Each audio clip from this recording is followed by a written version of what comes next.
faz o diagnóstico, então, do transtorno de aprendizagem? Um médico, que pode ser um psiquiatra, pode ser um neuropediatra, pode ser um pediatra.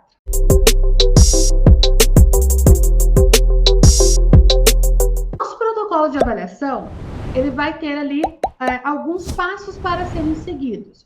Um deles é realizar uma entrevista com a família, que é onde a gente faz a anamnese, né? Que é uma entrevista estruturada para coletar informações desde a gestação até aquela idade que a criança está, né? Dentro ali do atendimento, até aquela idade atual, a gente vai coletar todas as informações de desenvolvimento, né? De como foi, e tudo isso a gente pode ver se vai se caracterizar como um risco para o transtorno específico de aprendizagem, segundo o DSM. Então, a gente vai, né, fazer essa entrevista com a família.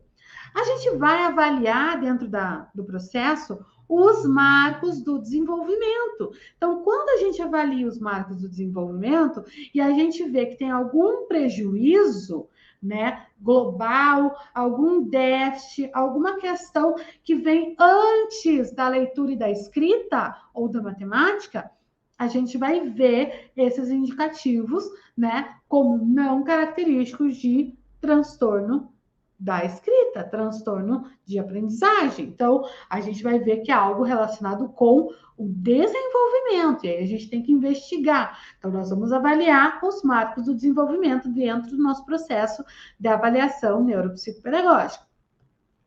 Nós vamos avaliar também as bases neurobiológicas da aprendizagem, né? E todos os seus processos. Então, quais são essas bases neurobiológicas da aprendizagem? Para a gente poder aprender, a gente precisa de atenção, a gente precisa de memória de trabalho, funções executivas, a gente precisa de flexibilidade cognitiva, a gente precisa de consciência fonológica, aquisição de linguagem, a gente precisa de praxia, de motricidade orofacial, a gente precisa de vários componentes, né? Memória, enfim, raciocínio lógico, todos esses componentes que são bases neurobiológicas da aprendizagem. Então, a gente vai avaliar como está o desenvolvimento dessas bases neurobiológicas. E a gente vai avaliar também os requisitos e pré-requisitos da aprendizagem dentro do processo da avaliação neuropsicopedagógica. Quais são esses requisitos? A gente vai avaliar, né, eu falei, a gente vai avaliar a discriminação fonológica, então, um requisito é a consciência fonológica. A gente vai avaliar, né, a linguagem, outro requisito é capacidade de nomeação, de identificação, de imitação, né, o desenvolvimento das praxias, né, praxia ideatória, praxia ideomotora, praxia visoconstrutiva. A gente vai avaliar tudo isso. A gente vai avaliar também, né, a capacidade do sujeito de compreensão, né, de espaço, de posição, de lateralidade, a psicomotricidade vai ser avaliada. Então, tudo isso são requisitos e pré-requisitos para o processo da aprendizagem. Então, quando a gente faz o nosso processo de avaliação com todos esses itens, né, no final, a gente vai analisar toda a situação da criança, todo o seu acesso e oportunidade de aprendizagem escolar. Porque um transtorno específico de aprendizagem, ele não pode derivar de outros transtornos, ele não pode derivar de outras síndromes ou patologias ou condições de saúde, e ele também não pode derivar de falta de oportunidade. Então, se a criança, né, teve lá agora a pandemia, então ela teve dificuldade para desenvolver as suas habilidades, porque as crianças de 4, 5, 6 anos que estão desenvolvendo os pré-requisitos ali para escrita, para leitura, né, para alfabetização, elas estão no estágio, segundo Piaget, que nós chamamos de estágio pré-operatório, né, até os 6 anos. O que é isso? É um estágio onde elas estão recebendo os pré-requisitos para que elas possam começar a desenvolver essas operações mentais. E a partir dos 7 anos, elas entram no estágio operatório concreto, que é onde elas vão começar a ter a capacidade de resolver problemas, né? De ter esse pensamento um pouco mais estruturado, mas com apoio do concreto. E quando essas crianças, sejam a do pré-operatório, sejam a que está, né, no operatório concreto, ela não tem os marcos ali, ela não tem o acesso a essa oportunidade, ela não teve a mediação do concreto, do objeto concreto, para ajudar na aquisição do conhecimento, ela pode sim ter tido um déficit. Então, nós vamos analisar isso, que não pode ser uma falta de oportunidade, tá? Senão, nós vamos sair diagnosticando todo mundo aí com um transtorno de aprendizagem. Por quê? Porque as crianças estão com uma dificuldade maior, mas foi uma defasagem dentro, né, do seu processo de escolarização. Então, a gente vai analisar o caso, vai verificar se a criança teve acesso e oportunidade para essa aprendizagem escolar.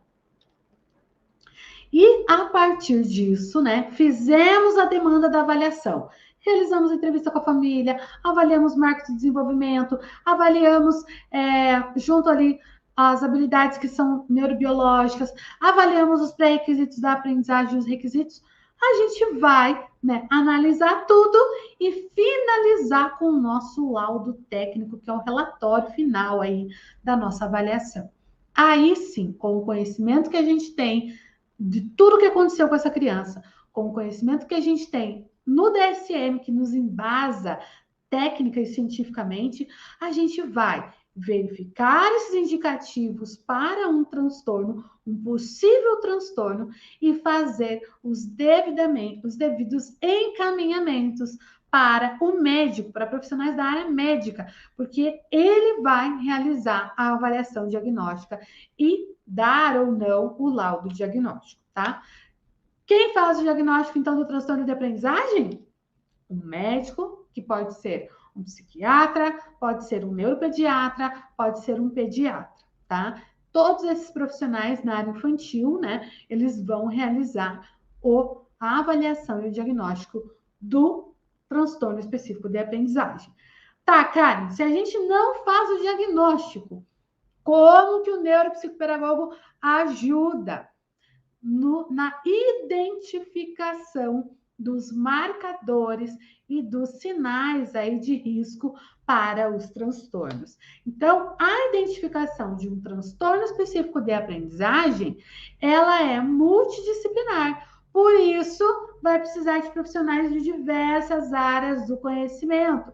Então, vamos supor que você está lá fazendo uma avaliação, está atendendo o seu paciente, o que vai acontecer? Ele pode precisar de um fono, né, de um fonoaudiólogo. Por quê? Porque a dislexia, ela está relacionada com a discriminação auditiva, né? A consciência fonológica está relacionada com a discriminação auditiva. E o profissional que é especialista nessa questão de audição e fala é o fonoaudiólogo. Então, ele vai fazer uma bateria de avaliação, uma bateria de testagens para verificar se realmente é um quadro, né, que pode se caracterizar numa dislexia, tá?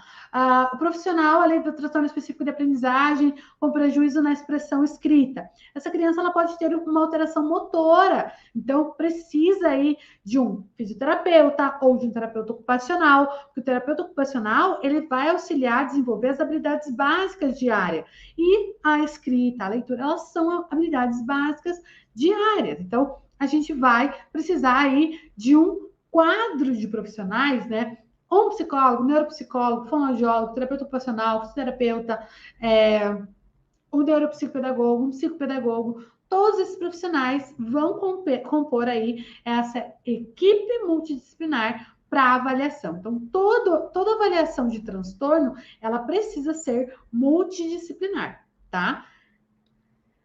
Por isso que é muito importante que o profissional da neuropsicopedagogia, né, conheça os protocolos que orientam a atuação do neuropsicopedagogo. Então, é muito importante que a gente conheça esse protocolo, né? Conheça os protocolos da avaliação, conheça os protocolos da intervenção, conheça os protocolos para o atendimento individualizado, conheça os protocolos para o atendimento coletivo, para que a gente possa auxiliar outros profissionais na identificação de sinais que podem, né, levar ali para um transtorno, né, que podem ser indicativos, porque a gente vai conhecer os protocolos da nossa atuação e mais conhecer todas as etapas ali importantes para o processo, né, de avaliação, de intervenção do nosso paciente.